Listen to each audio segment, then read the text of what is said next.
Good afternoon, ladies and gentlemen. It's an absolute delight for me to be here with so many friends and supporters. I'm absolutely honored to be in this company, and I want to thank at the outset our generous hosts, the Bailey family, Dr. Hugh Bailey and his beautiful wife, for opening this auspicious setting on a beautiful day as well, just before July 4th. I want to thank Sky Jones as well. I'm sure she'll work her way here in a moment, but I want to thank her very much because she's done so much work to put this thing together over the last couple of weeks. Sometimes a little stressful, but always with a wonderful heart, and I am so indebted to Sky, not just for what she's done for my campaign, but what she's done for so many of us running as conservatives and as Republicans. And then I want to thank as well so many of the elected officials that are here representing various areas throughout Orange County and LA County. On this eve of July 4th, I think David touched on something really important to me. Just what a wonderful country we live in. What a special place to be born American or to be naturalized as American and live here today in 2022. There is no better country on earth to be a part of. My parents are part of that story as well. As David alluded to, my parents immigrated from Mexico in the late 70s. They settled first as farm workers in the Central Valley in Delano, picking lettuce and strawberries and tomatoes, and then upgraded to become factory workers, if you can believe that. That was a step up, and they settled in Vernon in Southern California, and then worked their way towards purchasing a small home in Huntington Park, and then settling in neighboring Cudahy, where I was born and raised in the late 70s. It was a tough neighborhood, but that's a story that's very common to many of us that are here. I know a lot of you personally that have stories of humble beginnings, so my story's not unique, but I can recall with a lot of good memory my upbringing. My parents were very poor. I remember that distinctly economically, but in other ways we were very rich. My parents are traditional Catholics. I was raised in a Christian home with a father and a mother, and I'm very proud of having that contribution to my formation as a young boy and ultimately as the man that I am today. My parents inculcated very strong values that are a part of me to this day in my present capacity as a professional and as a public servant. I became a Republican, ladies and gentlemen, when I was 8 years old. That is a true story. This was 1984 during the presidential campaign between Ronald Reagan and Walter Mondale. Some of you might be a little too young to remember that, but that was a special election, and Ronald Reagan, of course, was president. That was a wonderful time to be a young boy. I never felt prouder as a young boy to be American. Maybe the Cold War had something to do with that, but I felt excited and proud to be part of this country, and that, I think, was the early formation of my Republican ideals and ideas. And when I was 8 years old, my fourth grade teacher, Miss Bolden, asked for a representative to represent Walter Mondale in a mock debate, and a representative for Ronald Reagan, and a young lady was selected to speak for Walter Mondale, and she stood up and said, "I support Walter Mondale because my family is poor." And I was selected very providentially to represent Ronald Reagan, and I stood up as an 8-year-old and I said, "I support Ronald Reagan because I don't want my family to be poor." And that actually is a true story. I remember that very fondly. I went to all of the local schools. My schools, very regrettably, were in the bottom 10% of public schools in California. According to the School Accountability Report Card, they were decrepit. It's one of the reasons why I feel so passionate about education reform, the next civil rights issue of our day, mark my words. And I had no choice but to supplement my high school education. When I was 14 years old, I took the bus to the local community college to supplement my mathematics classes at night. When I was 15 years old, a sophomore in high school, I enrolled at the State University and took bus number 260, the RTD in Los Angeles, all the way up to Monterey Park.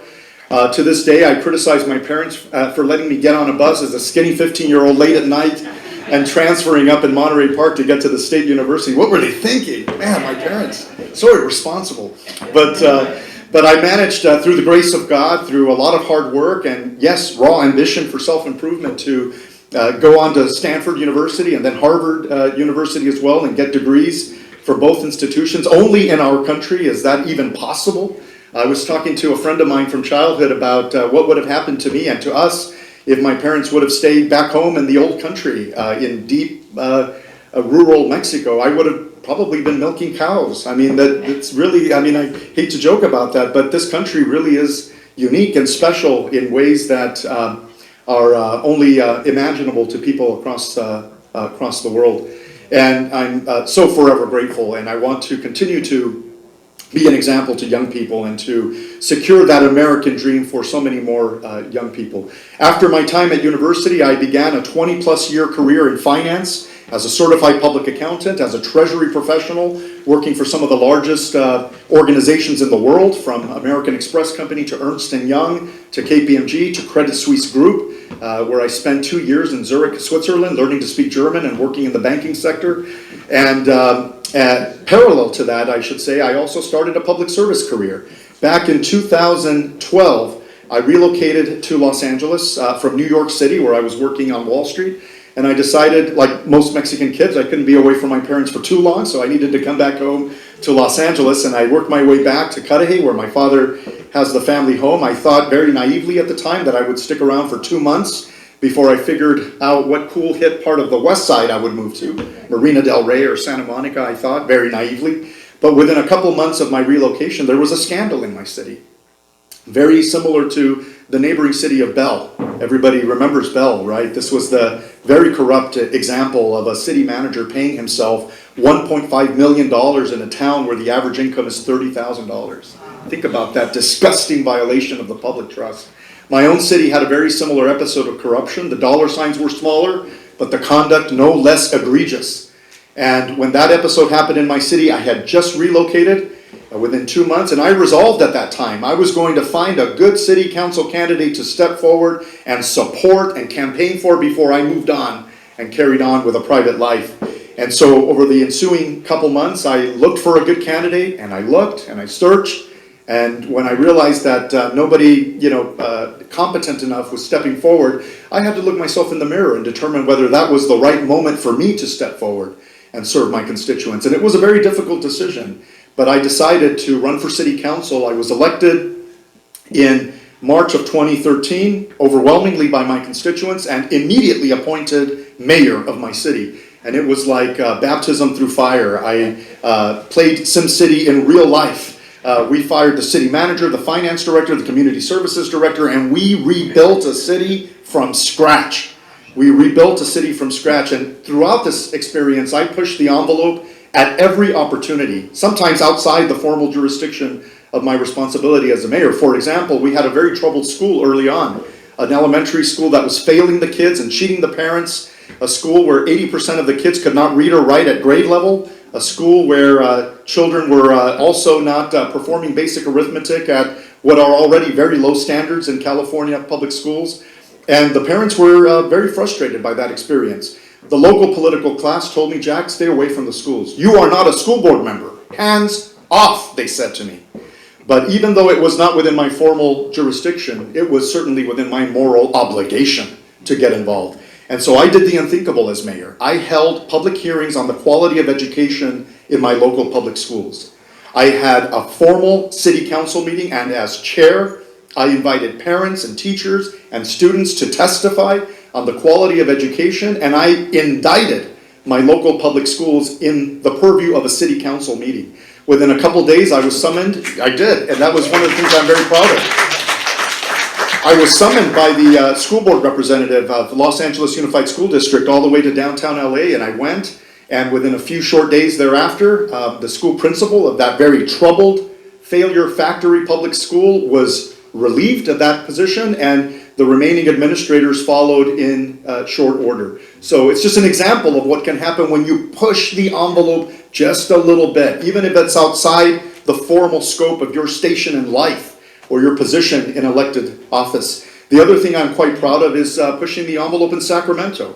Early on, I performed my own forensic examination of the city's accounts. Using my background as a certified public accountant, I delivered a 10-page summary of internal control deficiencies to the California controller, John Chung at the time.